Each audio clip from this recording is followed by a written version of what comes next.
berolahraga. Jadi penyebab darah tinggi selanjutnya, pemicu adalah kurang gerak, kurang berolahraga. Saudara tahu, olahraga akan menurunkan tekanan. Olahraga akan mengeluarkan hormon-hormon dan zat-zat yang bisa membuat Anda rileks dan bisa mengendalikan tekanan darah. Makanya orang yang kurang berolahraga dia punya resiko untuk mengalami tekanan darah tinggi pada orang yang punya faktor turunan ya. Kalau ada faktor turunan. Merokok.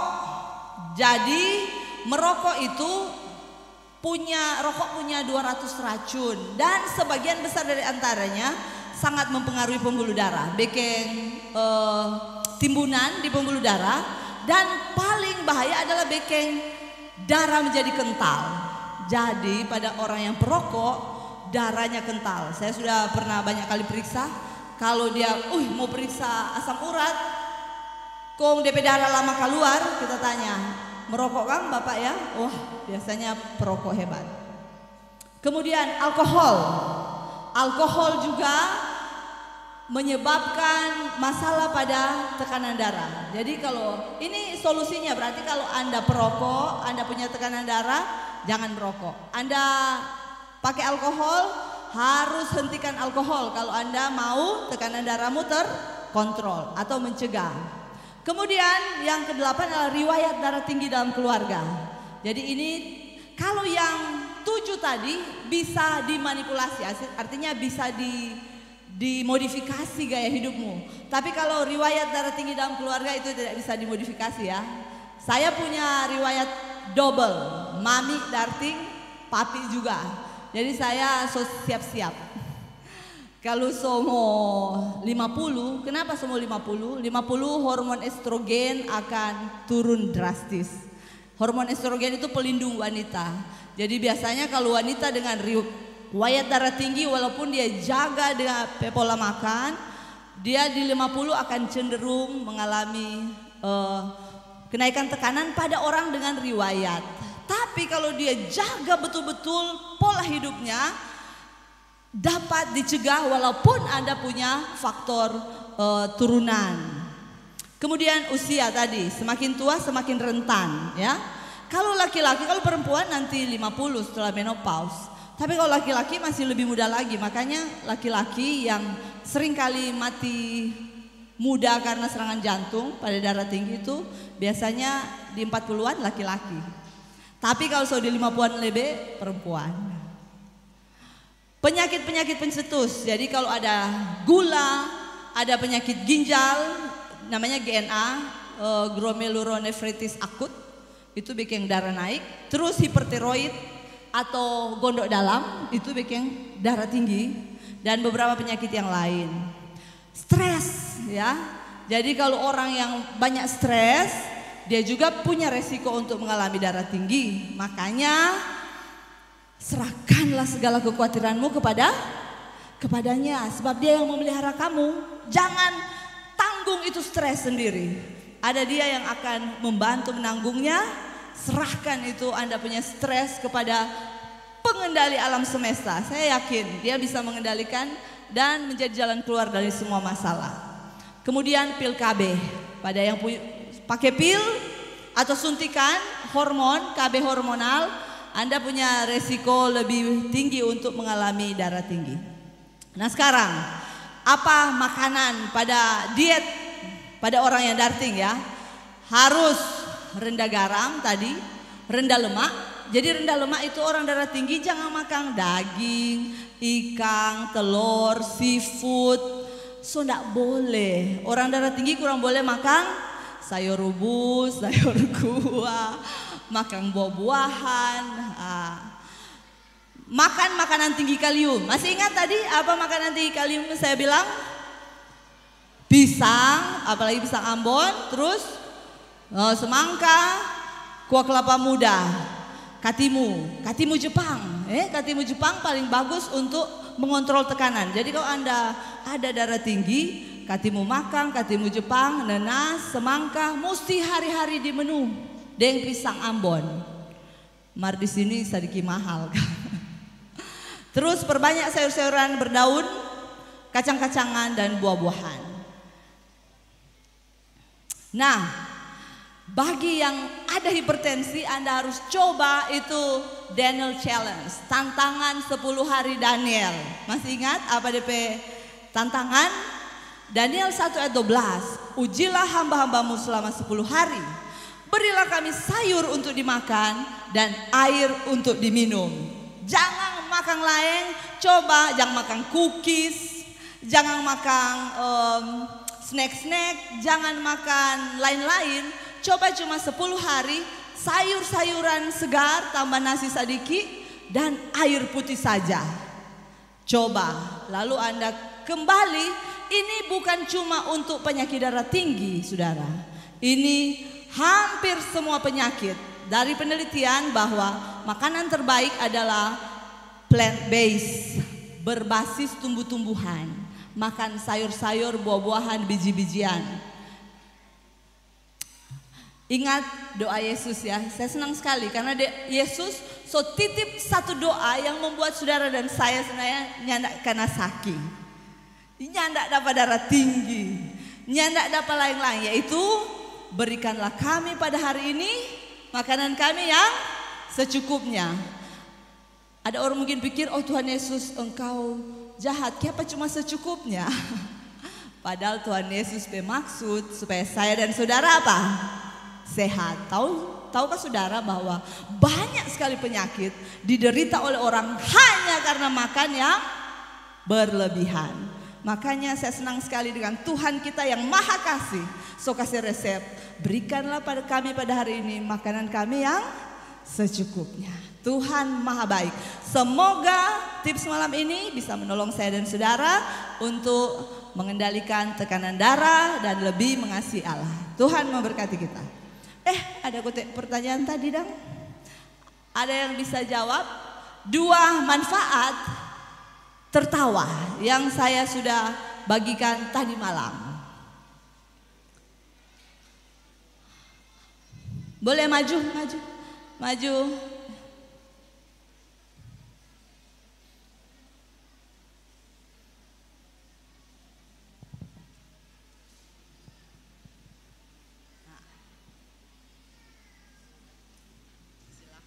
Ingin memberikan kepada orang lain sedekah.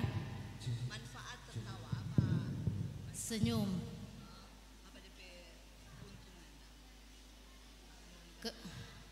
Menurunkan tekanan, menaikkan daya tahan tubuh. Tuhan berkati. Ingat apa yang Anda pelajari setiap malam, praktekkan itu. Tuhan memberkati kita.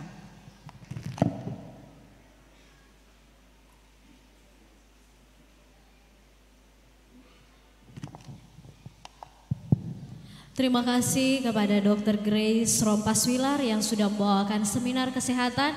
Semoga dengan seminar yang sudah kita dengarkan tadi, kita akan menjadi umat-umat Tuhan yang ingin selalu hidup sehat, dan ketika kita memiliki kesehatan, kita dapat menggunakannya untuk kemuliaan bagi nama Tuhan. Saat ini kita akan memberikan persembahan dan akan dipimpin oleh Sister Dince Kaparang Tabea.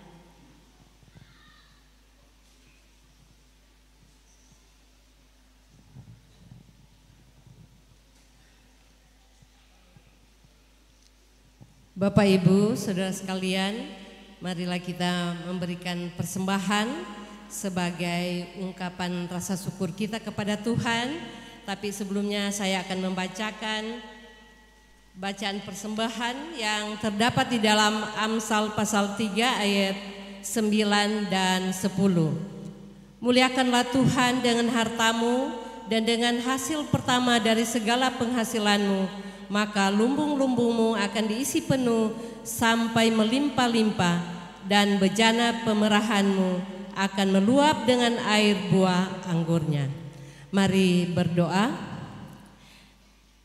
Ya Bapa di sorga, kami datang menghadap hadirat-Mu yang suci, menaikkan pujian syukur limpah terima kasih oleh karena Engkau telah menjaga dan memberkati kami sepanjang hari ini dalam semua aktivitas kami, sehingga kami boleh tiba di malam hari ini dengan penuh sukacita. Bapa yang Maha Baik, saat ini kami akan memberikan persembahan sebagai ungkapan syukur kami kepadamu. Kami tahu persembahan ini mungkin kecil nilainya, namun kami mempersembahkannya dengan ketulusan hati kami. Layakan persembahan kami ini Bapa, agar dapat menjadi sarana untuk membantu kelancaran pekerjaan-Mu. Inilah doa dan sembahyang kami Bapa. Ampuni salah dan dosa kami sebagai penghalang berkat-Mu. Kami bawa doa ini hanya di dalam nama Yesus Tuhan dan Juru Selamat kami yang hidup. Amin.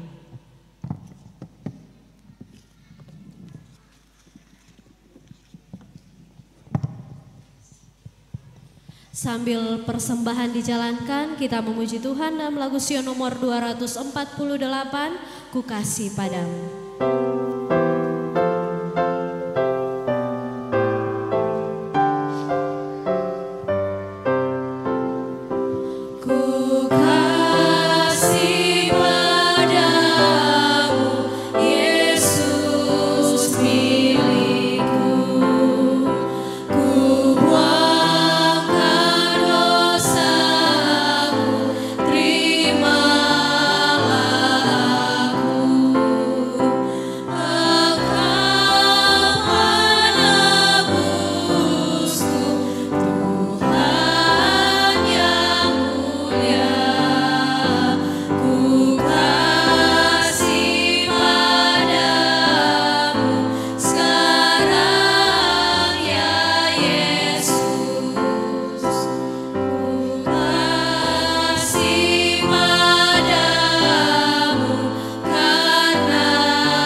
Saudara-saudara, saat ini kita akan masuk dalam ruang informasi. Untuk penyampaian yang pertama, pada besok hari di tempat ini kita ada acara APTA untuk anak-anak jam 17.00 WITA atau jam 5 sore. Sekali lagi di tempat ini ada acara APTA khusus untuk anak-anak jam 17.00 atau jam 5 sore.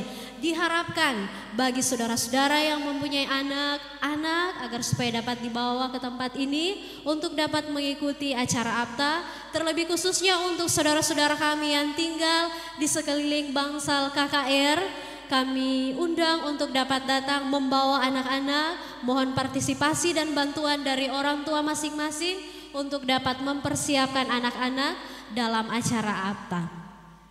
Penyampaian yang selanjutnya untuk pengobatan gratis pada besok hari tidak ada. Tidak ada, nanti akan dilaksanakan pada hari Kamis. Sekali lagi, untuk pengobatan gratis pada besok hari tidak ada, nanti akan dilaksanakan pada hari Kamis. Penyampaian yang selanjutnya, bagi saudara-saudara yang membawa sahabat atau saudara lebih dari 2 orang untuk dapat menginformasikan kepada penerima tamu. Sekali lagi, bagi saudara-saudara yang membawa sahabat atau saudara-saudara yang saudara panggil untuk datang ke acara KKR lebih dari 2 orang, diharapkan untuk dapat menginformasikan kepada penerima tamu. Penyampaian yang terakhir, seperti biasanya selesai acara KKR sebentar, diharapkan untuk semua panitia KKR agar jangan dulu pulang, kita akan adakan rapat evaluasi untuk kegiatan kita di malam ini. Sekali lagi, untuk para panitia KKR, sebentar selesai acara KKR kita ada rapat evaluasi di tempat ini. Demikian saudara-saudara penyampaian yang dapat kami sampaikan di saat ini. Atas perhatiannya dan kerjasamanya kami ucapkan terima kasih. Saat ini kita akan mendengarkan lagu pujian yang akan dibawakan oleh Gemis Jemaat Lohong Tuluman Kolongan Akeng Bawi.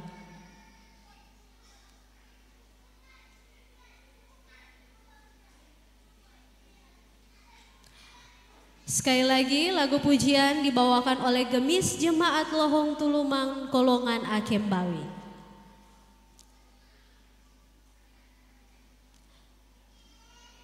Oke, kita lanjut dengan acara selanjutnya.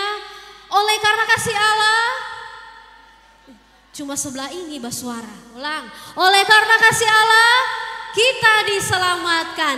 Kita diselamatkan oleh karena kasih Allah. Bapak, Ibu, saudara-saudari yang diberkati Tuhan, di saat ini mari kita sediakan hati dan pikiran kita dikuasai dengan Roh Kudus Tuhan. Kita akan mendengarkan pekabaran firman Tuhan yang akan dibawakan oleh Pendeta Dr. Adri Lego.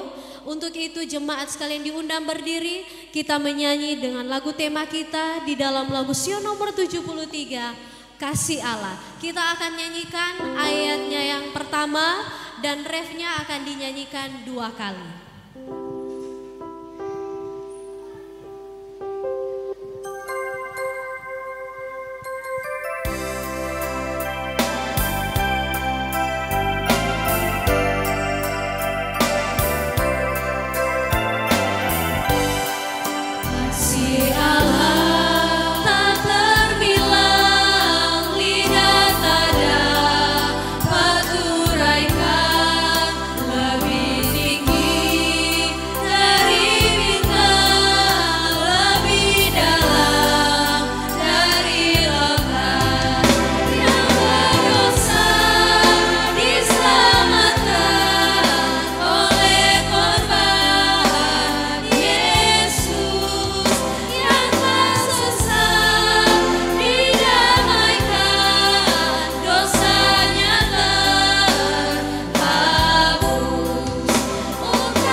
Padamu Tuhan, pada malam hari ini lagi kami datang merendahkan diri di hadapan Tuhan. Kami mohon kehadiran Tuhan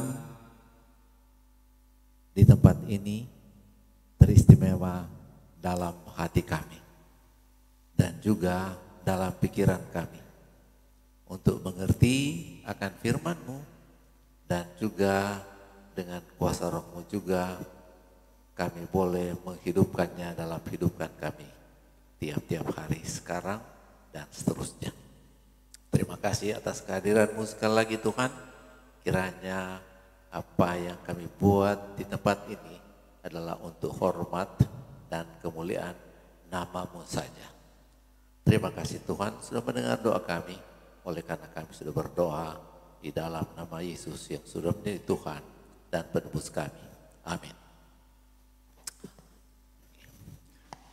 Barangkali sedikit meralat pengumuman tadi, karena kami tadi malam mengumumkan siapa yang membawa tamu, tidak bilang 2 atau 1, akan ada yang disebutkan apresiasi, penghargaan atau barangkali berupa hadiah.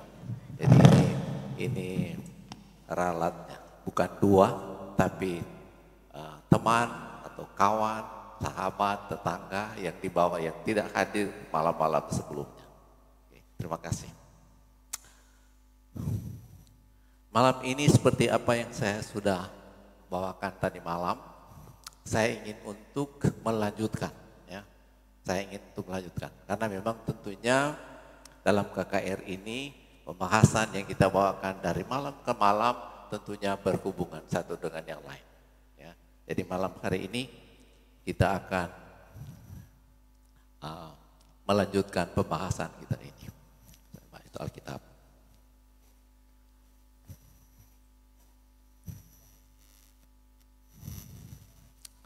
Jadi tadi malam saya kira kita sudah membahas bagaimana kasih Allah ini, ya, kasih Allah ini yang dinyatakan dalam keadilannya, ya, dan dinyatakan dalam kehidupannya yang penuh pengasih, ya. Dan kita melihat bagaimana keadilan Allah itu tentunya dihubungkan dengan hukumnya, ya, karena adil itu tidak bisa dipisah-pisahkan dengan hukum. Di mana ada keadilan, di situ ada hukum. Nah, kita mengerti bahwa waktu Tuhan menciptakan Adam dan Hawa, langsung Tuhan berikan hukum, jangan makan buah pengetahuan baik dan jahat. Jangan. Kita tahu ceritanya pendek. Mereka memberontak kepada Allah.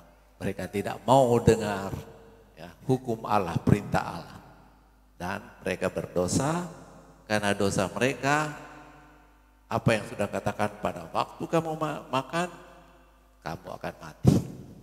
Dan itu akibatnya. Oleh karena hukumnya tidak berubah, Tuhan tidak pernah mengeluarkan satu perintah lalu dia abaikan atau merubah. Ya. Allah itu tidak ada bayang-bayang perubahan. Kenapa? Dia tahu, Allah itu sempurna. Allah itu sempurna. Dia tidak pernah, sota salah kita. Allah kan tidak pernah bilang begitu. Kalau kita manusia, kita keliru ada kalanya, ya kita bilang, maaf sota salah. Tapi Allah tidak pernah tersalah. Apa yang Tuhan bilang itu benar dan tepat. Firman Allah itu kekal selama-lamanya. Oke. Oleh karena itu, karena manusia sudah jatuh dalam dosa, melanggar hukum Allah, kalau Tuhan Allah bilang mati, memang mati. Tidak ada perubahan hukum. Ya. Itu akibatnya. Karena kematiannya umat manusia, maka pertanyaan adalah bahwa kalau Allah itu memang sungguh pengasih, selain bahwa dia itu adil, kalau Allah itu pengasih, tentunya ada saja jalan yang dia buat supaya kalau boleh dengan tidak mengorbankan hukum, dengan tidak merubah hukum, Tuhan mempunyai cara untuk menyelamatkan. Yang ditunjukkan dalam kehidupannya yang penuh pengasih. Jadi Allah itu pengasih, kita tahu.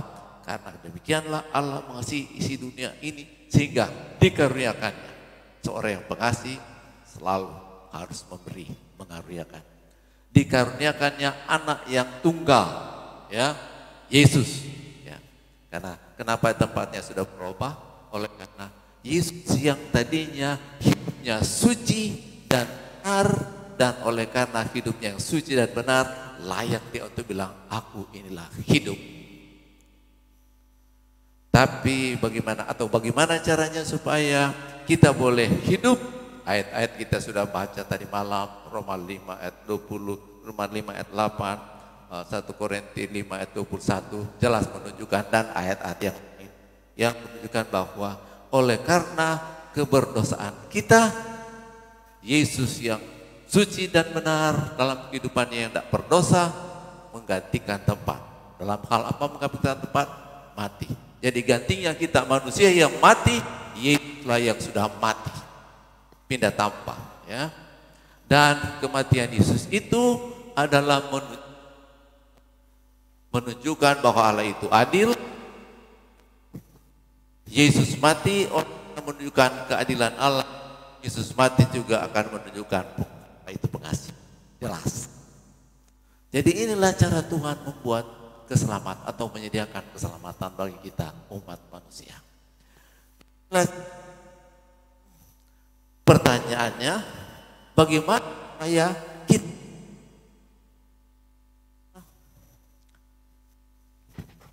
bagaimana supaya kita ini manusia yang untuk mana Tuhan sudah sediakan keselamatan itu boleh memperolehnya, boleh mengalaminya, boleh menerimanya. Iman. Barang siapa yang percaya akan Dia tidak binasa, melainkan beroleh hidup yang kekal. Jadi ini singkatnya bagaimana kita diselamatkan, Tuhan menyediakan keselamatan bagi kita, dan bagaimana kita boleh menerimanya. Saya kira tadi malam kita sudah membaca dalam Efesus 2 ayat 8 yang bilang bahwa kita diselamatkan oleh karunia melalui iman. Jadi karunia Tuhanlah yang menyelamatkan kita manusia, dan kita menerima penyampunan, penyelamatan melalui apa? Iman. Jelas saya kira. Singkat, saya kira jelas. Nah sekarang kita akan melanjutkan. Kita lihat ini apa? Iman, ya, iman. Iman adalah jalan untuk mana kita menerima penyelamatan. Kita menerima pengampunan. Karena Yesus adalah pengampunan atas dosa, karena dosa kita ditimpakan kepadanya kehidupan yang suci yang menjadi bagian kita, ya. Jadi kita sekarang berada di bawah karunia Tuhan, keselamatan oleh karunia yang kita terima oleh iman. Jadi ini ringkasannya pelajaran yang kita pelajari tadi malam. Nah sekarang supaya kita sesungguhnya boleh menerima keselamatan melalui Yesus Kristus, ya. Sebaiknya kita baca lagi, coba kita lihat. Oke. Karena begitu besar kasih Allah akan dunia ini, ya. Kasih Allah akan dunia ini sehingga dikaruniakannya anaknya yang tunggal. Jadi kasih Allah, ya, yang menyediakan keselamatan bagi kita umat manusia, tidak ada yang lain, ya. Kasih Allah. Nah, bagaimana itu? Dalam ayat ini pun sudah dijelaskan. Jadi kasih Allah penyelamatan itu universal, universal. Dengan kata lain, siapa saja yang hidup dalam dunia ini kasih Allah untuk dia. Saudara, saya, kita semua kasih Allah untuk kita. Siapa saja, mereka yang di Afrika, di Asia, di Eropa, di Australia, atau di mana saya di seluruh dunia ini, umat manusia yang ada dalam dunia ini, Tuhan mengasihi. Tapi keselamatan itu selain itu universal, tapi itu pun individual. Kenapa? Oleh karena hanya walaupun keselamatan disediakan untuk semua orang yang ada di dunia ini, tapi hanya kepada mereka yang percaya. Kalau tidak percaya pada keselamatan yang Tuhan sediakan, tidak ada kehidupan yang kekal tentunya. Ya. Jadi ingat, Karena ada ide atau ada teologi yang bilang Allah itu kasih adanya. Dia akan pasti, karena Yesus sudah mati di kayu salib, pasti dia akan selamatkan semua orang. Tapi ayat ini bilang, enggak, cuma mereka yang percaya. Kalau tidak percaya, tentunya tidak memperoleh keselamatan, walaupun sudah tersedia tentunya. Oke. Nah, sekarang sekali lagi kita mau datang kepada apa artinya iman itu? Apa artinya iman itu? Untuk mana kita boleh menerima keselamatan Yesus itu? Ya. Nah, karena kalau kita juga salah mengerti itu iman itu, keselamatan itu tidak akan jadi bagian kita. Kalau kita tidak mengerti itu iman. Ya, oke.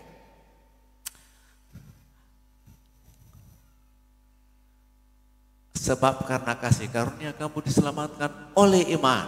Jadi penekanannya itu bukan usahamu tetapi pemberian Allah. Oke, sekali lagi itu memang karunia Tuhan, itu pemberian Allah. Sekali lagi itu menekankan, Paulus menekankan oleh iman. Nah sekarang perhatikan ini ayat ini. Tetapi sekarang kita telah dibebaskan dari hukum Taurat, sebab kita telah mati bagi Dia yang mengurung kita, sehingga kita sekarang melayani dalam keadaan baru menurut, dan bukan dalam keadaan lama menurut hukum Taurat. Karena ada ide yang mengajarkan sepertinya bahwa karena Yesus sudah mati di kayu salib, kita sekarang sudah berada di bawah karunia, maka tidak perlu turut hukum. Hukum itu tidak ada lagi. Mereka mendasarkan pikiran mereka yang mereka mengutip dari Roma pasalnya yang ke, coba lihat ini. Oke.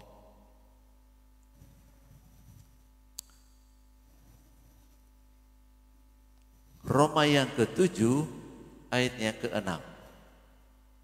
Kita sementara kita akan baca ini, tapi mari kita lihat ini. Tetapi sekarang kita telah dibebaskan dari hukum Taurat.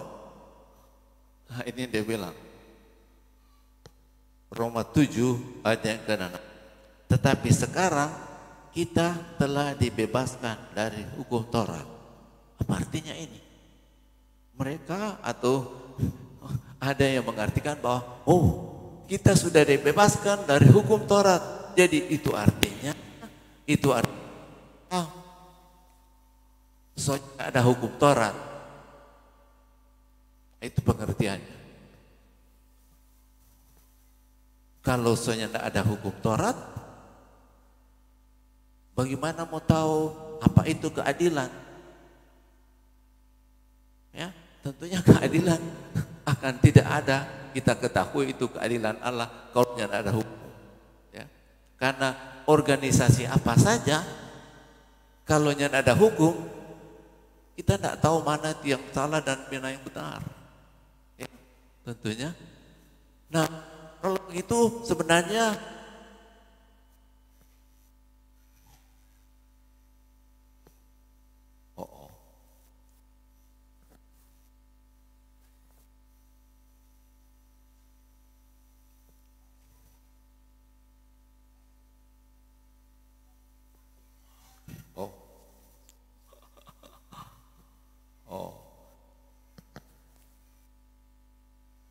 maafkan, ada yang karena tadi malam saya tertinggalkan ini. Apa itu pakutin di sini? Kalau enggak apa-apa. Yang penting kita tahu itu bahwa hukum ada di sana, ya kan? Walaupun dia miring, tapi hukum ada di situ. Oke. Nah, kalau tidak ada hukum memang, ya, kalau tidak ada hukum, bagaimana kita tahu mana yang benar, mana yang salah? Tentunya kalau misalnya hukum tidak ada lagi, bolehkah karena hukum tidak ada lagi, maka di gereja hukum tidak ada, itu pencuri, pembunuh, penzina dan lain sebagainya, saya tidak tahu, iya kan? Tentunya kalau hukum tidak ada lagi, karena hukum, Roma 7 ayat 7. Ya, apakah yang hendak kita katakan? Apa Taurat itu dosa? Sekali-kali tidak. Sebaliknya justru oleh hukum Taurat aku telah mengenal dosa. Karena aku juga tidak tahu apa itu keinginan kalau hukum Taurat tidak mengatakan jangan mengingini. Jadi Paulus bilang jelas bahwa hukum Taurat itu perlu karena itu hukum itu yang menunjukkan mana itu dosa, mana itu nyenak dosa. Oke, kalau saya mau baca ya, Roma pasal 3 ayat 31. Yang demikian, adakah kami membatalkan hukum Taurat karena iman? Sama sekali tidak. Sebaliknya kami meneguhkannya. Paulus dia bilang ya, karena iman, karena apakah kita katanya? Karena iman lalu kita batalkan tarik itu hukum Taurat. Paulus jelas sekali, sangat jelas dan memang tegas. Dia bilang apa? Jika demikian, adakah kami membatalkan hukum Taurat karena iman? Sekali-kali tidak. Tidak sama sekali. Malah dia bilang kami meneguhkan. Jadi memang mesti ada di situ. Oke. Jadi sebenarnya kalau kita mengerti apa yang dia sebutkan dalam Roma pasal 7 ayat 6, sebenarnya pengertiannya itu bahwa justru hukum Taurat itu harus ditekankan keteguhannya. Karena memang, saya mau datang kepada Roma 3 ayatnya Roma 3 ayatnya yang ke-26. Maksudnya ialah untuk menunjukkan keadilannya pada masa ini supaya nyata bahwa ia benar dan membenarkan orang yang percaya pada Yesus. Orang percaya pada Yesus. Lalu kemudian dia lanjutkan ayat 31, oleh karena percaya, iman, bahwa kita boleh memperoleh kebenaran. Tapi apakah iman itu katanya membatalkan hukum Taurat? Sekali lagi, tidak sama sekali. Oke? Jadi saya kira Paulus sangat jelas untuk menunjukkan bahwa hukum Taurat itu teguh dan tidak bisa ditiadakan. Oke.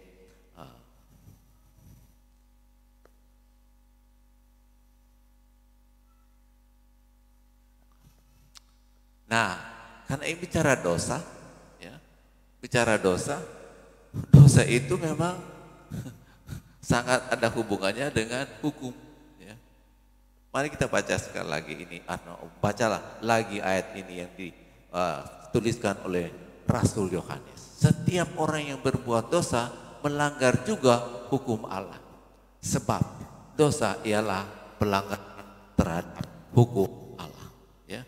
Jadi kalau memang dosa itu adalah pelanggaran hukum Allah, apakah di gereja memang sebenarnya ada orang-orang yang berdosa?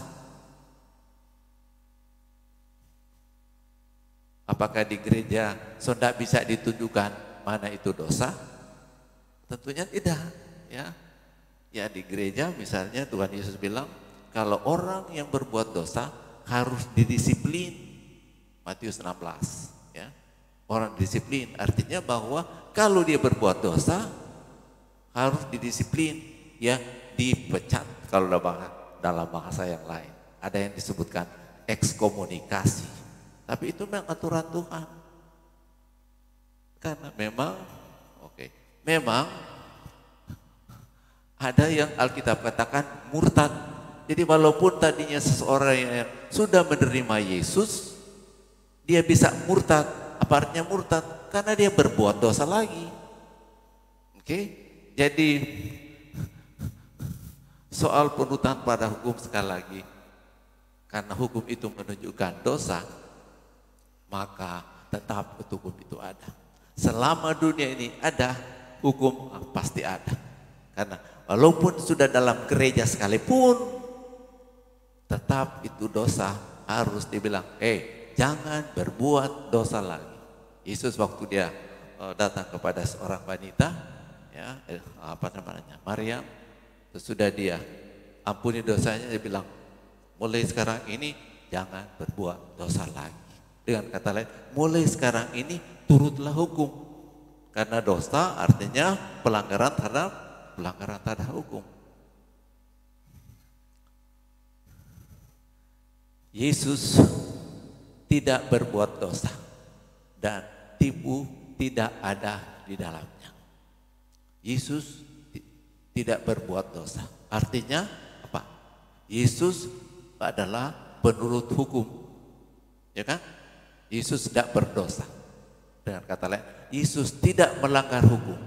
Dia tidak melanggar aturan, perintah atau kehendak Tuhan.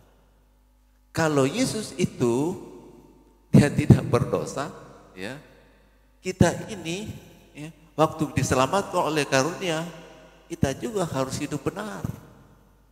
Karena,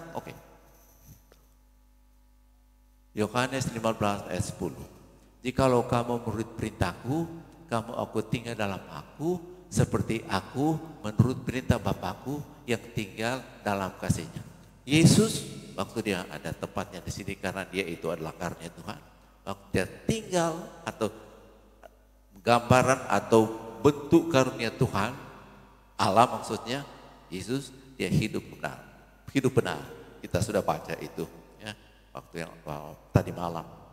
Ibrani pasal 4 ayat 5 dan ayat-ayat yang lain yang menunjukkan bahwa Yesus hidup benar seperti yang dikatakan, bahwa ia tinggal di dalam kasih Tuhan. Dia menurut perintah Tuhan. Jadi kalau Yesus adalah manusia yang menurut perintah Tuhan, dia hidup dalam kesucian, dia hidup dalam kebenaran. Kenapa? Sekali lagi, oleh karena dia menurut hukum Tuhan. Maka seperti saya kira kita, jikalau kamu menuruti perintahku, kamu akan tinggal dalam kasihku. Kasih Allah ini, ya, kasih Allah ini adalah kepada mereka tentunya yang menurut hukum Allah. Allah Bapa, Yesus waktu dia datang dunia ini, dia turut hukum Bapa karena dia datang manusia, ya. Dalam kemanusiaannya, dia menghidupkan satu kehidupan yang suci dan benar. Dalam hal apa? Dia menurut hukum Bapaknya. Kalau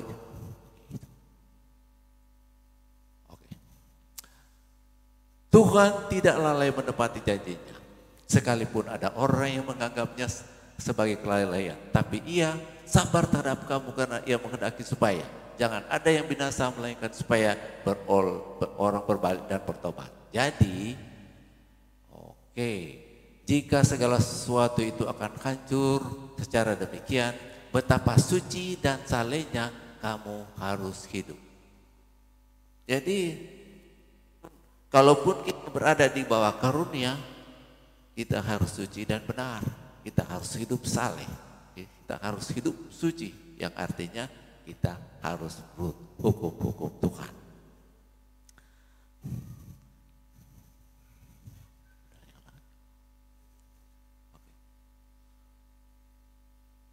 Pada waktu kita menerima Yesus, kalau kita menerima Yesus oleh iman, kita menerima kematian Yesus di kayu salib, oleh iman kepada kematiannya.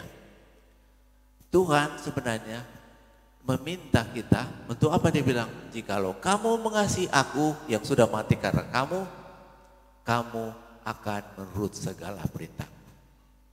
Jadi sebenarnya kita diselamatkan bukan supaya oleh iman, bukan kalaupun kita menurut hukum Tuhan, bukan supaya kita selamat, tapi apa? Karena kita mencintai Yesus yang sudah menjadi pengganti bagi kita.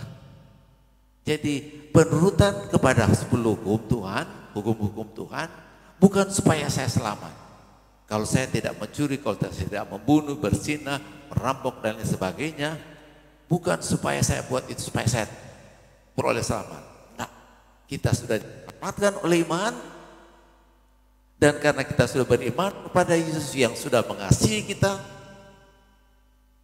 untuk mengasihi kembali Yesus yang sudah mengasihi kita, kita tunjukkan kasih kita kepada Yesus yang menjadi juru selamat kita dengan menurut hukum-hukumnya. Sekali lagi, jikalau kamu mengasihi aku, kamu akan menuruti segala perintahku.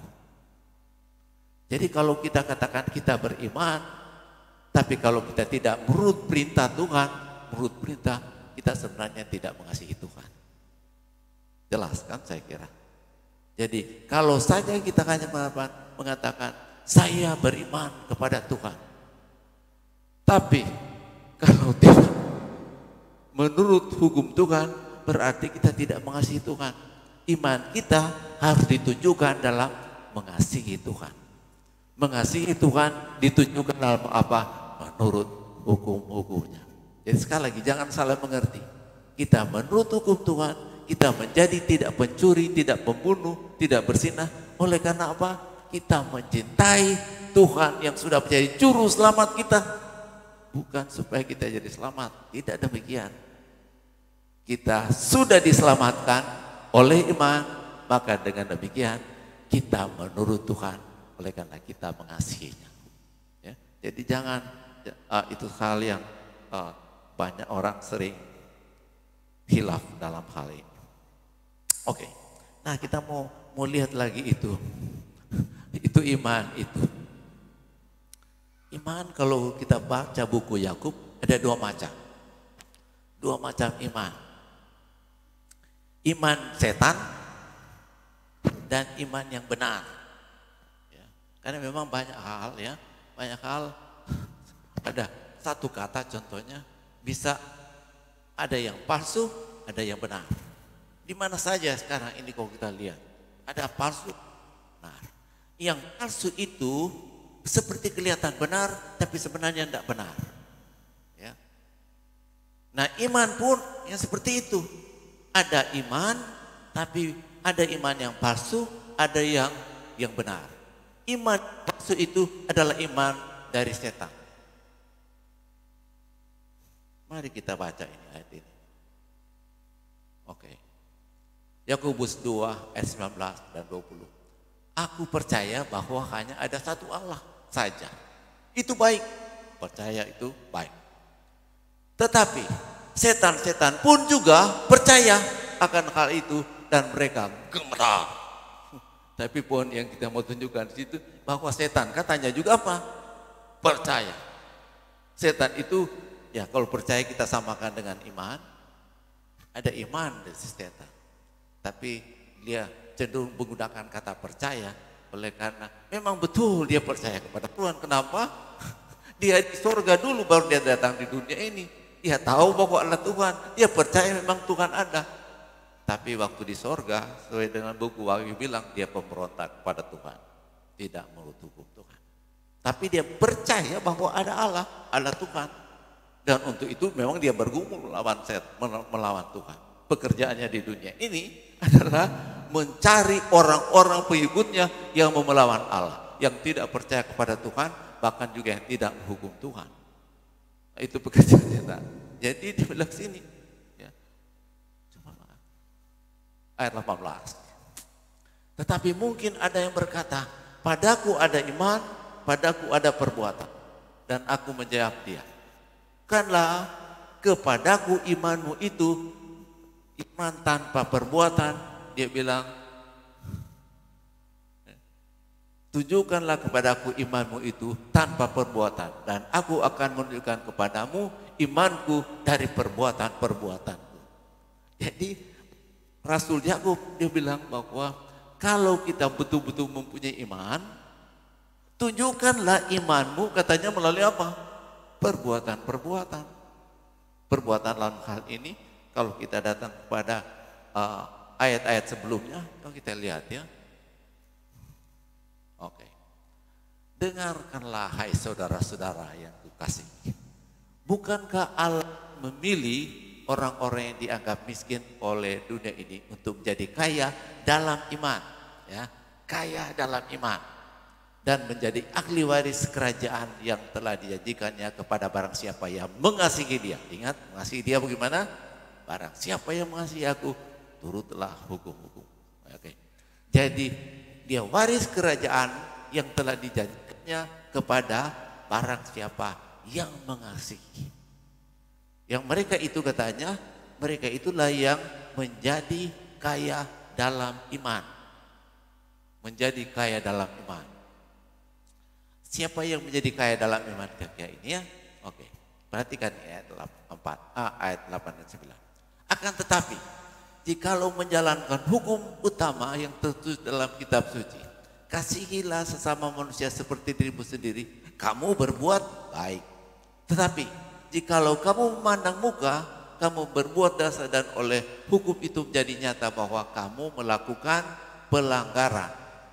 Sebab, barang siapa menurut hukum itu, ya, barang siapa menurut itu seluruh, pakai kata penekanan ini seluruh. Barang siapa menuruti seluruh hukum tetapi mengabaikan satu bagian daripadanya, ia bersalah terhadap semuanya. Sebab ia yang mengatakan jangan berzina, ia mengatakan juga jangan membunuh. Jadi jika kamu tidak berzina tetapi membunuh, maka kamu menjadi pelanggar hukum juga. Jadi Rasul Yakobus jelas bilang kalau menurut sepenuhnya seluruh, jangan cuma sebagian-sebagian. Ya. Saya guru untuk sekian waktu lamanya, 14 tahun. Guru, kalau kita kasih angka, kalau dapat 90%, A kurang. Ya, A kurang. Kalau 95%, A. Angka tinggi itu kalau A kan. Ya. Jadi kalau di kelas, kalau sudah saya dapat 95%, itu artinya 5% salah. Maka kalau dapat angka akan masih lulus. Sangat baik kalau lulus. Tapi kalau penurutan pada hukum Tuhan, 10 hukum Tuhan katanya. Satu dia bilang sini, satu saja dari yang 10 ini, apa dia bilang? Melanggar semua dia bilang. Nah memang penurutan kepada Tuhan memintakan penurutan yang sempurna.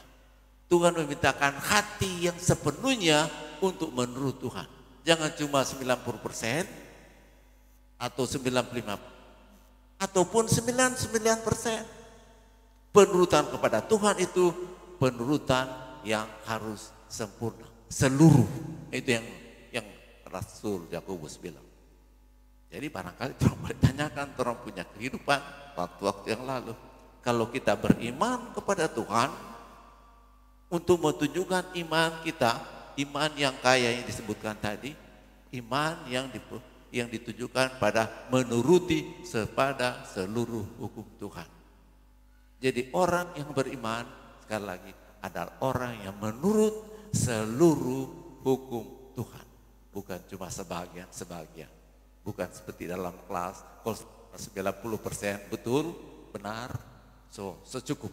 Atau memang malah dibilang bisa dikatakan excellent kalau 99. Tapi dalam penurutan kepada hukum, Tuhan meminta supaya kita menurut sepenuhnya. Nah, kadang-kadang orang bilang, ya dalam penurutan hukum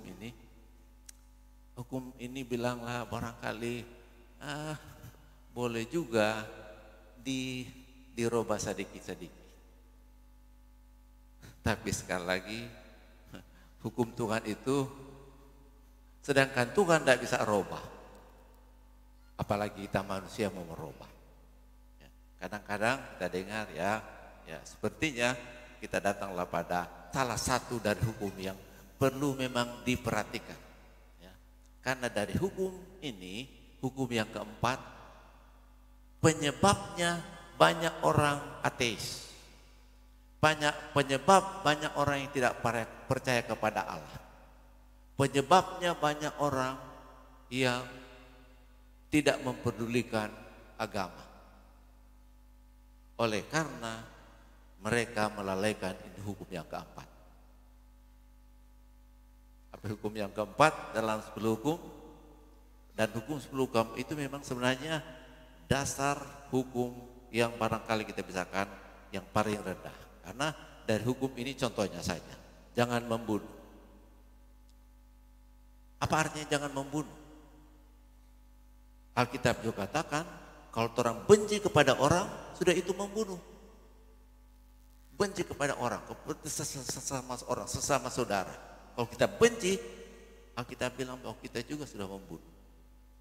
Jadi itu sebelum itu memang satu dasar yang paling barangkali bawah, di mana ada keterangan-keterangan yang lebih lanjut lagi mengenai itu hukum itu, ya. Jadi datang kepada hukum yang keempat, hukum hari Sabat. Ya.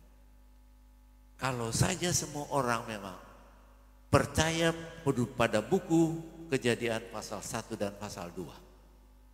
Bagaimana Allah menciptakan langit, hari pertama, hari kedua, ketiga, keempat, kelima, keenam, Tuhan ciptakan semuanya, dan kemudian yang terakhir manusia, baru yang hari yang ketujuh itu bilang hari Sabat Tuhan yang suci ini. Hari ini Tuhan sudah suci. Barangkali baiknya kalau kita akan baca lagi. Saya kira saya tidak taruh di PowerPoint, tapi baik juga kita baca itu. Kejadian pasalnya yang kedua ayat 1 sampai yang ke-3. Demikianlah diselesaikan langit dan bumi dan segala isinya, ketika Allah pada hari ke-7 telah menyelesaikan pekerjaan yang dibuatnya itu, berhentilah ia pada hari ke-7 dari segala pekerjaan yang telah dibuatnya. Lalu Allah memberkati hari ke-7 itu dan menguduskannya, karena pada hari itulah ia berhenti dari segala pekerjaan penciptaan yang telah dibuatnya. Jadi jelas, sesudah Tuhan Allah bekerja 6 hari dalam penciptaan dunia ini, pada hari yang ke-7 dia bilang dia berhenti, dia berkati, dan dia sucikan. Itu hari yang dikuduskan Tuhan, disendirikan oleh Tuhan. Oleh sebab itu betapa pentingnya itu dia sudah sebutkan pada di antara salah satu dari 10 hukum Tuhan. Saya mau baca itu. Keluaran pasalnya ke-20 ayatnya ke-8 dan seterusnya. Ya, begitu penting itu dia sebutkan. Ingatlah dan kuduskanlah hari Sabat. 6 hari lamanya engkau akan bekerja melakukan segala pekerjaanmu. Tetapi hari ke-7, jadi hari ke-7 adalah Sabat Tuhan. Jadi bukan Sabat manusia, tapi Sabat Tuhan. Hari ke-7 adalah Sabat Tuhan Allahmu. Maka jangan kamu melakukan suatu pekerjaan, atau anakmu, engkau, atau anakmu laki-laki, atau anakmu perempuan, atau hambamu laki-laki, hambamu perempuan, atau hewanmu, orang asing di tempat kediamanmu. Sebab 6 hari lamanya Tuhan sudah menjadikan langit dan bumi, laut dan segala isinya, dan ia berhenti pada hari ke-7. Itulah sebabnya Tuhan memberkati hari Sabat dan menguduskannya. Jadi dia tuliskan itu pada 10 hukum, dia connect itu, hubungkan itu dengan hari penciptaan. Dan oleh sebab itu sekarang ini malah di kalangan orang yang percaya kepada Tuhan sekalipun tidak percaya itu 6 hari penciptaan. Maka karena tidak percaya pada 6 hari penciptaan, itu menuntun kepada juga tidak percaya kepada hari yang ke-7. Sekarang ini sebenarnya kalau mau tanya, kenapa 1 minggu cuma 7 hari? Kita mengerti kan, semua kita mengerti. 1 bulan, kenapa 1 bulan 30 hari? Rata-rata 31, ada 29 juga ada 31, tapi rata-rata 30. Kenapa? Terang tahu. Karena itu bulan mengelilingi itu kita punya bumi berapa? 30 kali, 30 hari dalam 1 kali. 1 kali bulan mengelilingi kita punya matahari, 30 hari. Kenapa 1 tahun 365 hari? Ya, oleh karena apa? Kita punya bumi kita mengelilingi matahari 1 kali dalam 365. Jadi 365 kali, satu kali di bumi kita mengelilingi matahari. Itulah sebabnya itu 1 tahun 365 hari. Nah pertanyaannya, dari mana itu 1 minggu 7 hari? Ditanya-tanya, tidak ada ahli ilmu pengetahuan apapun yang bisa bilang kenapa 1 minggu 7 hari. Tidak ada. Ada yang memang sudah coba dulu mau dibuat 1 minggu 10 hari. Ada yang dicoba 1 minggu 6 hari. Tapi tidak berhasil sampai sekarang 1 minggu 7 hari. Oleh karena apa? Alkitab sudah bilang begitu. Allah yang sudah bilang bahwa hari yang ke-7 hari Sabat. Kalau saja hari Sabat itu dipelihara, kita semua manusia di dunia ini percaya pada Tuhan. Kenapa sekali lagi banyak orang tidak percaya kepada Tuhan sekarang, ateis dan berbagai filosofer yang tidak percaya Alkitab. Kenapa? Mereka tidak ingat hari Sabat. Hari Sabat itu sering nanti barangkali kalau kita ada punya waktu yang banyak kita bisa menelusuri kenapa sekarang perubahan terjadi. Ya. Kenapa perubahan terjadi? Gantinya hari Sabat, ya, yang hari harus disucikan, banyak yang menggunakan hari yang lain. Alasan contohnya bilang bahwa ya kita harus menghormati kebangkitan Tuhan. Tapi kalau kita baca dalam Alkitab, kebangkitan Tuhan itu memang benar. Tapi poin utamanya kebangkitan Yesus adalah karena Dia Allah yang menunjukkan bahwa Dia mesti hidup lagi. Karena Allah itu pernah mati tentunya. Karena Allah itu, Yesus itu 100% hidup manusia, 100% Allah waktu Dia hidup dalam dunia ini. Waktu Dia mati, karena kematian untuk menyelamatkan. Kematiannya untuk menyelamatkan. Nah kebangkitannya adalah untuk apa? Menunjukkan bahwa mereka yang percaya kepadanya, kalaupun dia sudah mati, dia akan bangkit. 1 Korintus 15 tentang itu. Kalau Yesus tidak dibangkitkan, sia-sia orang percaya. Tidak ada gunanya kita percaya, tidak ada gunanya kita jadi orang Kristen kalau tidak Yesus dibangkitkan. Jadi kebangkitan Yesus itu bukan untuk merubah hukum, bukan untuk meniadakan hukum, tapi kebangkitan Yesus itu adalah untuk menunjukkan barang siapa yang percaya akan memperoleh hidup yang kekal. Itu maksudnya kebangkitan Yesus, bukan maksud yang lain. Ya.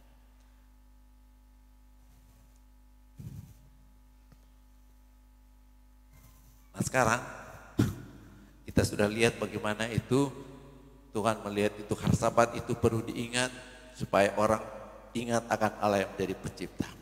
Dia taruh itu dalam sebuah hukum. Singkat saja, pada zaman perjanjian lama sangat jelas. Orang Israel kepada mana, kepada siapa Tuhan memberikan ini hukum, mereka itu melihara hukum hari Sabat. Waktu Yesus, pada zaman Yesus pun oleh karena tadi dia sebutkan, aku datang menurut hukum Bapa. Ya. Lukas 4:16. Ia datang ke Nazaret, tempat ia dibesarkan. Nurut Qurannya, menurut kebiasaannya. Pada hari Sabat ia masuk ke rumah ibu, lalu berpikir dan membaca dari Alkitab. Yesus dia datang di dunia ini, dia juga memberi teladan. Bukan saya hidup di ada dua memang maksud Yesus datang di dunia ini. Pertama, mati untuk kita manusia. Mati supaya dosa kita diampuni melalui kematian Yesus. Tapi yang kedua adalah dia datang untuk memberikan teladan, memberikan contoh bagaimana kita harus hidup. Mari kita baca.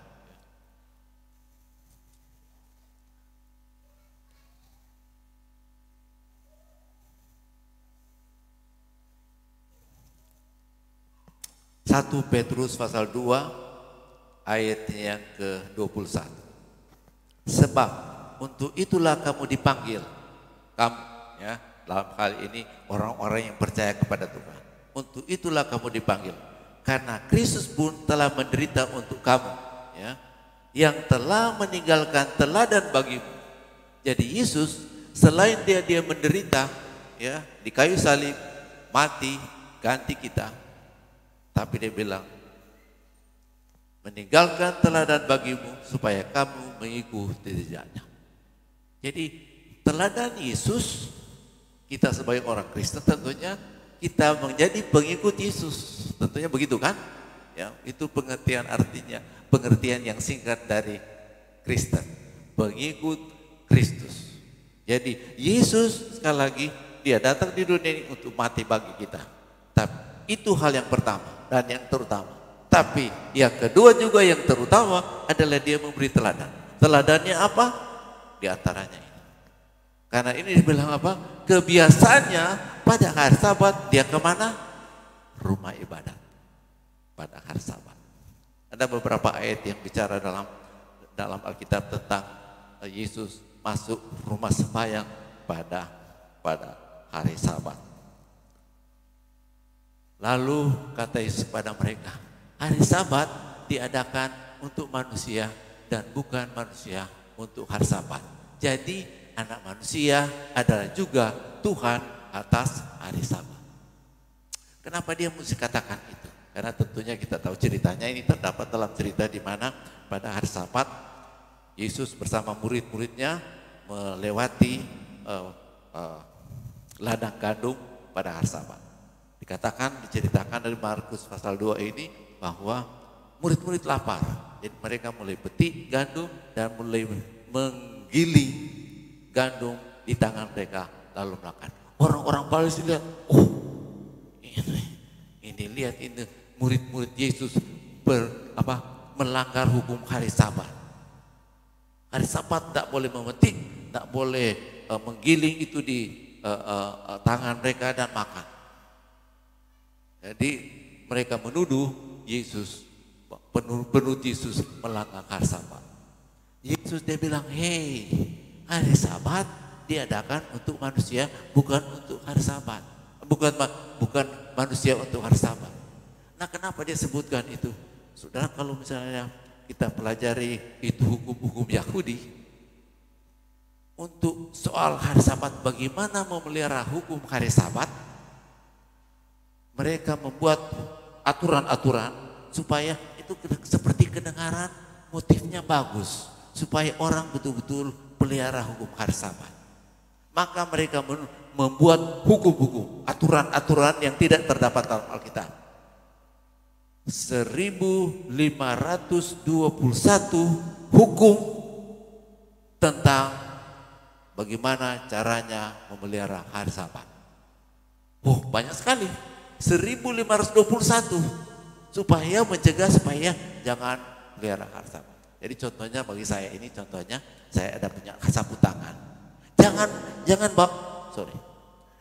bawa sapu tangan. Kalau Sabat ini, kalau sobat pegang ini, oh ini sobat kerja ini. Karena, ini pegang membawa lenso hari Sabat. Maka oleh sebab itu, supaya gantung di sini, supaya ya jangan pegang apa-apa. Itu antaranya, itu hukum hari Sabat yang dibuat oleh orang Yahudi. Ini boleh baludah. Ini boleh baludah di lantai atau di tanah. Kenapa? Katanya kalau baludah sama dengan sirang rumpuh. Nah, itu hukum yang dibuat oleh orang Yahudi. Memang kedengaran motifnya bagus, tapi tidak demikian dalam penyucian hari Sabat. Oleh sebab itu Yesus bilang hari Sabat diadakan untuk manusia, bukan manusia untuk hari Sabat. Karena kalau memelihara hari Sabat dengan melihat hukum 1521 benar bahwa itu hukum hari Sabat itu jadi beban. Oleh sebab itu kalau boleh lewati itu hukum hari Sabat. Karena terlalu banyak aturan untuk mau dibuat pada hari Sabat. Yesus menyembuhkan orang pada hari Sabat. Ya. Dari sebabnya dia bilang, hei, kalau itu domba atau kamu punya hewan, tak masuk di lubang, mau dicoba kasih biar, apa dia selamatkan dari situ. No, sedangkan manusia, hewan orang boleh selamatkan, apalagi manusia yang sakit. Itu cara yang baik dalam penurutan hari apa? Hari Sabat. Jadi kalau memang secara bekerja, sedangkan makan bekerja. Ya. Jadi Tuhan menunjukkan sebenarnya bahwa hari Sabat adalah dibuat untuk manusia. Jadi pun kalau memang so lapar, kalau memang di pinggir jalan ada buah, ya boleh ambil makan. Hukum di Yahudi juga memang kok kalau lewati orang, kalau lapar, kalau ada buah pisang di situ, bete jo kamar kau makan. Barangkali kita di sini tidak demikian, tapi hukum di Yahudi boleh, it's okay. Ya. Jadi Tuhan memang mempunyai cara untuk bagaimana menciptakan hari Sabat. Nah, itu sama Yesus. Nah, ini sekarang kita berpindah pada zaman rasul-rasul. Yesus sudah mati, ya. Yesus sudah naik ke sorga. Tinggallah rasul-rasul. Rasul-rasul mengadakan penginjilan kemana-mana ke seluruh Eropa, akan dibilang seluruh dunia. Nah, ini salah satu ayat yang menunjukkan bahwa murid-murid, dalam hal ini Paulus dan Barnabas, dari Perga mereka melanjutkan perjalanan mereka, lalu tiba di Antioquia di Pisidia. Pada hari Sabat mereka pergi ke rumah ibadat, lalu duduk di situ. Ketika ayat 42. Ketika Paulus dan Barnabas keluar, mereka diminta untuk berbicara tentang pokok itu pula pada hari Sabat berikutnya. Banyak ayat yang kita bisa dapat dalam buku Kisah Rasul. Buku Kisah Rasul adalah buku yang ditulis sejarah bagaimana pekerjaan Rasul sesudah Yesus naik ke surga. Jadi waktu zaman Rasul-Rasul sekalipun kita lihat bagaimana Paulus, Rasul yang kita tahu, yang menulis kebanyakan dari buku Perjanjian Baru, ya, dia pergi rumah ibadat dan itu memang kebiasaannya. Ya. Bukan karena dia mau mengikuti saja Yahudi, tapi itulah memang kebiasaannya. Karena itu kebiasaan Yesus dan memang diperintahkan sejak Yesus menciptakan dunia ini. Allah Yesus menciptakan. Karena dalam buku Perjanjian Baru Yesus dikatakan juga sebagai yang menciptakan segala perkara. Yohanes pasal 1 dia sebutkan bahwa Yesus itu pencipta. Jadi karena Yesus itu sudah menciptakan hari Sabat itu sejak permulaan dunia, itu pun akan berlanjut sampai Tuhan menciptakan dunia baru. Oh, mari kita coba lihat di ayat ini ya. Ini terlalu seperti biasanya Paulus ke rumah ibadat. 3 Sabat berturut-turut dia membicarakan dengan mereka bagian-bagian dari Alkitab, kitab suci. Oke. Yesaya 66, 22, 23. Ini adalah satu nubuatan yang akan menggambarkan bagi Sabat itu memang kekal. Sama itu hukum itu Tuhan kekal, ya. Sabat itu pun kekal. Oleh sebab itu di dunia baru Sabat dipelihara. Sebab sama seperti langit yang baru dan bumi yang baru yang akan kujadikan itu. Yesus, Tuhan akan menciptakan dunia baru. Dunia yang lama ini akan dibakar sesuai dengan buku Petrus katakan. Langit yang baru dan bumi yang baru yang akan kujadikan tinggal tetap di hadapanku. Demikianlah firman Tuhan. Demikianlah keturunanmu dan namamu akan tetap tinggal. Ayat 23. Bulan berganti bulan dan Sabat berganti Sabat, maka seluruh umat manusia akan datang sujud menyembah di hadapanku, firman Tuhan. Dalam dunia baru, ya, dalam dunia baru, dengan kata lain itu juga di surga. Di surga, di mana nanti Tuhan akan, ya, di mana Tuhan nanti akan ada di sana maksud saya, ya, di sana dia bilang. Lalu kemudian di dunia baru, ya, karena dalam Wahyu pasal 21 dikatakan bahwa Tuhan menciptakan dunia baru di mana Allah akan dia bersama-sama dengan umatnya.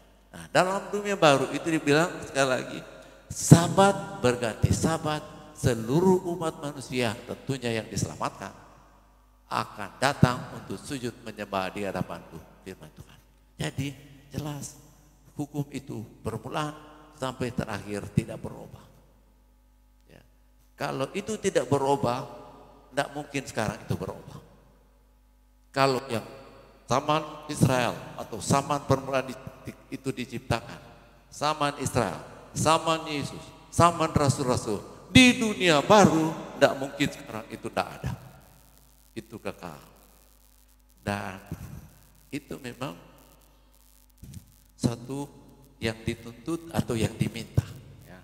Diminta oleh Tuhan untuk kita menurutnya. Oke, saya mau baca Matius 15. Matius pasalnya yang ke-15, ayatnya yang ke-9. Apa yang Yesus sebutkan di sini? Kata-kata dari Yesus bahwa Tuhan mau supaya kita memang menurut Dia. Jangan cuma hanya mendengar. Ada ayat yang kita akan bacakan sebentar. Tapi mari kita baca itu Matius pasal 5, ayat yang ke-9. Kita tentunya berada di sini untuk kita beribadah kepada Tuhan. Tapi peribadatan yang Tuhan minta juga adalah pada hari Sabat. Percuma mereka beribadah kepadaku, sedangkan ajaran yang mereka ajarkan ialah perintah manusia. Perintah Tuhan apa? Ingatlah kamu hari Sabat supaya Dia. Kenapa hari yang lain? Itu perintah manusia. Itu perintah manusia. Perintah Tuhan adalah hari Sabat. Tuhan memang tidak berubah-ubah. Tuhan itu serius. Apa yang Dia bilang itu yang dituntut. Percuma mereka beribadah kepadaku, sedangkan ajaran yang mereka ajarkan ialah perintah manusia. Tentunya kalau kita mempunyai hati yang tulus, hati yang jujur, kita bisa dengan mudah melihat mana itu perintah manusia dan mana perintah Tuhan. Dan kita kalau kita jujur, kita tentunya akan turut apa yang menjadi perintah Tuhan. Kita sudah mendengarkan ini, kita baca satu ayat lagi ya, dalam Yakobus pasal 1 ayat 22. Ini ayat yang sudah dimasukkan dalam doa oleh saudara Tatengking tadi kalau tidak salah ya. Kita baca dalam Yakobus pasal yang 1 ayat yang ke-22. Nah, ini adalah himbauan Tuhan tentunya. Bukan himbauan saya, tapi ini himbauan Tuhan. Yakobus pasal 1 ayat yang ke-12. Perhatikan ini. Tetapi hendaklah kamu menjadi pelaku firman, bukan hanya pendengar saja. Sebab jika tidak demikian, kami menipu diri sendiri. Saya baca sekali lagi. Tetapi hendaklah kamu menjadi pelaku firman Tuhan, bukan hanya pendengar saja. Sebab jika tidak demikian, dengan kata lain, kalau kita tidak menjadi pendengar, kita tidak menjadi pelaku, hanya pendengar, kita menipu diri sendiri. Tentunya sudah tidak mau tipu orang lain. Jangan tipu orang lain. Tapi bisa saja saudara tipu diri sendiri kalau cuma dengar tapi tidak melakukan. Jadi ajakan Tuhan, himbauan Tuhan, permintaan Tuhan kepada kita. Kalau kamu mengasihi aku, turutlah hukum-hukumku, seluruh hukum seperti Yakobus bilang. Seluruh hukum. Dan kita baca sekali lagi, kita baca juga ayat yang lain. Bukan tadi ayat yang yang terakhir, tapi barangkali ini yang terakhir. 1 Yohanes pasal yang ke-5 ayatnya yang ke-3. 1 Yohanes pasal 5 ayat yang ke-3. Sebab inilah kasih kepada Allah, yaitu bahwa kita menurut perintah-perintahnya. Perintah-perintahnya itu tidak berat. Perintah-perintahnya itu tidak berat. Perintah untuk menurut Tuhan hari Sabat tidak berat. Kalau saja kita mengasihi. Jadi sebenarnya menurut itu perintah hukum Tuhan termasuk perintah hari Sabat ya tidak berat. Karena kalau saja kita sungguh-sungguh mengimani Yesus yang betul-betul sangat pengasih, Kasihnya ditujukan dalam pengorbanannya di kayu salib. Kasihnya benar ditujukan pada penderitaan, kematian, sehingga dia mati. Itu kasih Tuhan besar. Kalau kita sungguh-sungguh mencintai keselamatan jiwa kita, kita tidak menipu diri kita dengan cuma jadi pendengar. Tapi kalau kita melakukannya, ya, menurut perintah-perintah Tuhan, itulah iman yang sesungguhnya. Iman yang sesungguhnya yang pasti akan membawa kepada keselamatan. Ya. Jadi coba kita renungkan, ini panggilan Tuhan, panggilan firman Tuhan. Ya. Bukan panggilan saya. Saya hanya sebagai agen untuk menunjukkan firman Tuhan. Tuhan, saya percaya, bekerja dalam hati saudara-saudara. Ya. Roh Tuhan bekerja dalam hati saudara-saudara, menunjukkan kepada saudara ini firman Tuhan. Dan ini panggilan Tuhan. Ini himbauan Tuhan.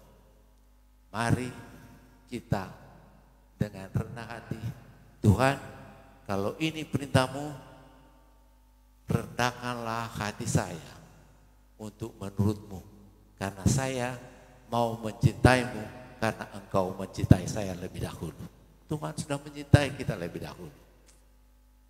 Untuk membalas kasih Tuhan yang besar untuk kita, mari kita mencintai Tuhan kembali kepadanya dalam hal menurut firman Tuhan. Apakah di antara kita yang ingin untuk menunjukkan kasih kita kepada Tuhan yang sudah mengasihi kita? Relakah kita berdiri di hadapan Tuhan? Inilah aku. Saya mau mencintai-Mu karena Engkau sudah mencintai saya lebih dahulu. Pengorbanan-Mu besar, sangat besar. Saya juga mau mengorbankan diri saya untuk mencintai-Mu melalui mempunyai iman yang sesungguhnya yang ditujukan dalam penurutan pada firman-Nya. Mau kita berdiri untuk berkata demikian kepada Tuhan? Terima kasih. Terima kasih. Tuhan mengimbau kita. Tuhan mengimbau kita. Kita berdoa. Tuhan, kasih-Mu besar. Kasih-Mu tidak terduga. Tingginya, dalamnya, luasnya. Sesungguhnya nyanyian yang mengatakan bahwa kalaupun laut menjadi tinta, langit menjadi kertas, rumput-rumput jadi pena, orang sekarang menulis. Lautan akan kering, langit tidak dapat memuatkan segenap cinta-Mu. Kasih-Mu sekali lagi tidak terduga. Kami mau mengasihi-Mu oleh karena Engkau telah mengasihi kami. Tolonglah kami, rendahkan hati kami, lembutkan hati kami. Tolong hati kami supaya kami boleh mengambil keputusan demi untuk memuliakan Tuhan, menyenangkan hati Tuhan, membalas kasih Tuhan. Tolong supaya kami boleh juga memiliki kasih kepadamu. Dengan kerendahan hati kami boleh menurut firman-Mu, menurut hukum-hukum. Terima kasih Tuhan. Tuhan itu begitu baik. Tuhan juga sudah berjanji bahwa Tuhan akan menolong kami untuk menurut hukum Tuhan. Karena hukum-Mu itu bukan berat, bukan beban. Karena kalau saja kami memperoleh kasih Tuhan dalam diri kami, kami akan menunjukkannya di dalam penurutan kepada hukum-hukum. Khususnya pada penurutan hukum Tuhan hari Sabat. Sekali lagi Tuhan, terima kasih dengan malam hari ini. Terima kasih dengan kesempatan untuk kami boleh mendengarkan firman-Mu. Kami berdoa supaya panggilan-Mu untuk mengasihi Tuhan boleh terjadi di dalam kehidupan kami sekarang dan seterusnya. Adalah doa kami di dalam nama Tuhan Yesus yang sudah menjadi Tuhan dan penebus kami. Amin. Silakan duduk.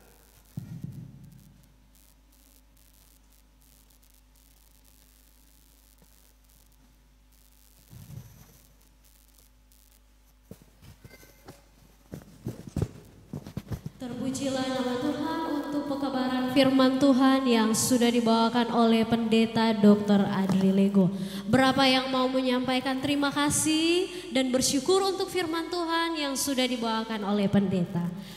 Kiranya dengan firman Tuhan ini dapat menjadi pelajaran yang baik untuk kita, diingatkan bahwa kita bukan hanya menjadi pendengar, tetapi menjadi pelaku-pelaku firman untuk hidup sesuai dengan kasih Allah dan memperoleh hidup yang kekal.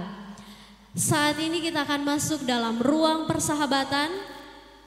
Persahabatan yang didasari oleh keikhlasan dan kasih sayang akan menghasilkan keabadian dalam kebersamaan. Kami panitia ingin bersahabat dengan Bapak Ibu Saudara sekalian yang hadir di malam hari ini.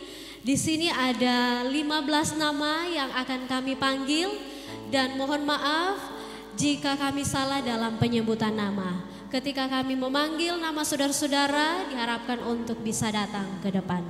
Yang pertama Desmus Darosa, Hoce Panambunan, Welni Gunter, Ros Takaliwang, Alvira Elias, Jennifer Wowor, Teti Hukom, Piulce Makauhis, Sylvia Lapis, Rikia Makarunggala, Ellen Enoch, Evni Mokodompis, Anastasia Elias, Eldi Mokodompis, dan A. Taumoloba. Kepada saudara-saudara yang sudah kami bacakan namanya untuk datang ke depan.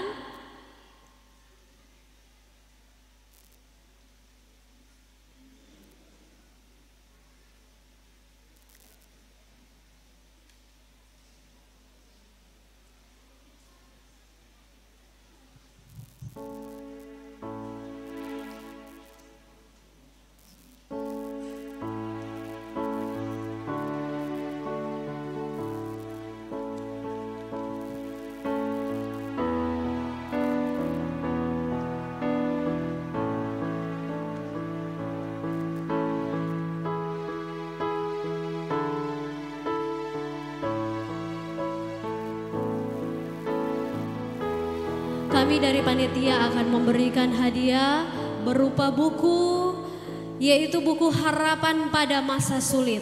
Dan yang akan memberikan kami minta kesediaan dari Ibu Heli Sulemanengke, Ibu Heni Pelafu Moninka, Ibu Gladys Wukalama Mesa, dan Ibu Meika Soriton Bulang Bae.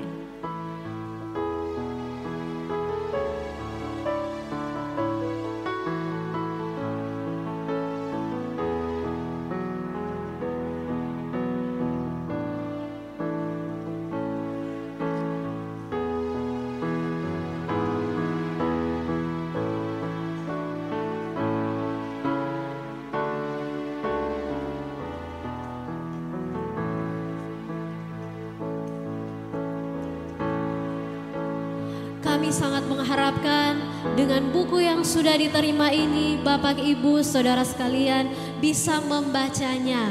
Jangan cuma simpang, jangan lupa dibaca agar saudara-saudara bisa mengenal akan kebenaran firman Tuhan.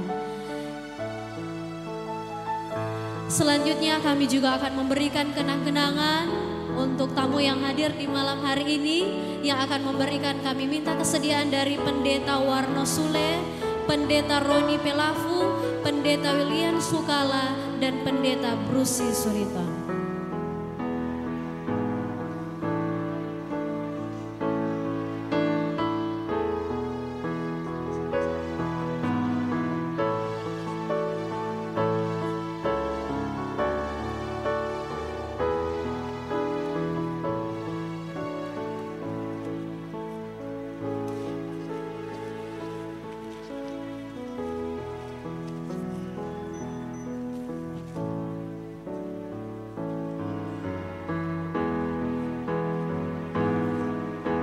Inilah yang dapat kami berikan untuk saudara-saudara sekalian.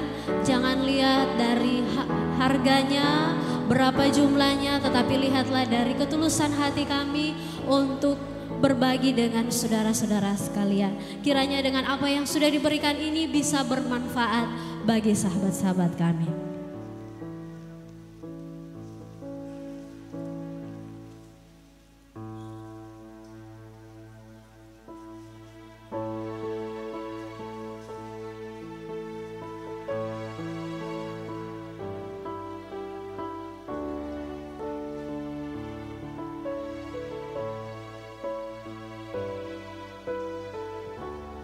Terima kasih ibu-ibu, bapak-bapak yang sudah hadir. Tuhan Yesus kiranya akan selalu memberkati. Dipersilakan kembali.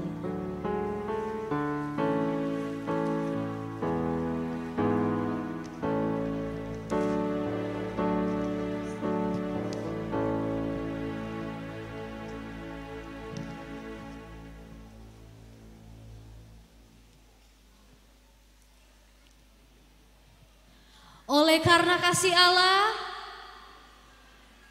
oke, tunggu saudara-saudara, sabar.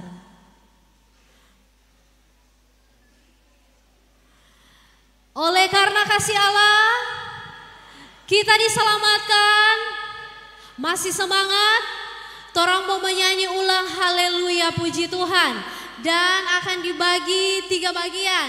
Tadi haleluya dan puji Tuhan, sekarang haleluya, haleluya dan puji Tuhan. DP haleluya ini, kelompok yang sebelah ini, DP puji Tuhan kelompok sebelah ini, kemudian ya saudara-saudara yang duduk di luar. Ada dengar ini saudara-saudara yang duduk di luar? Ada? Siap? Jadi cuma mau bilang iya. Haleluya. Ya, boleh? Torang mulai nih. Haleluya. Puji Tuhan. Musik. Berdiri saudara-saudara sama dengan tadi. Kalau dari awal torang semangat memuji Tuhan, sampai selesai torang harus juga semangat memuji Tuhan. Haleluya.